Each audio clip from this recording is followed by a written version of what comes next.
So we tend to find that companies have a specific task in mind with a robot, and once they get the robot and the workforce gets excited about the use of the robot, they tend to find more and more interesting tasks for the robot to do.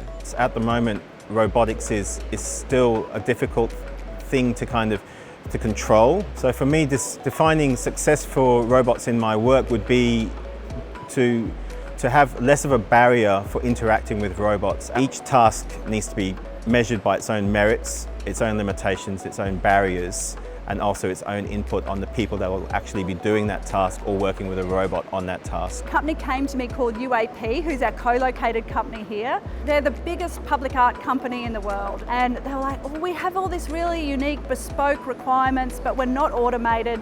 But we know that we need to digitise. Watching robotics be able to apply in really bespoke environments like fettling and polishing large-scale artworks that are made of aluminium and steel, being able to take a lot of the grunt work out of doing tedious jobs that humans don't want to do when they want to apply their skills and their minds to more high-value work. And the fact that a non-scientific, non-technical company could apply robotics and automation, scale their business, so they kept growing. So for every piece of robotic machinery they purchased, they would employ 6 to 8 new staff.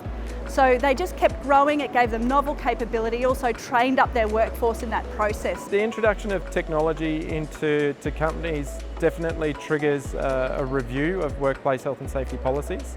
The interesting thing with the collaborative robots in particular is just understanding and making the staff aware that they're there.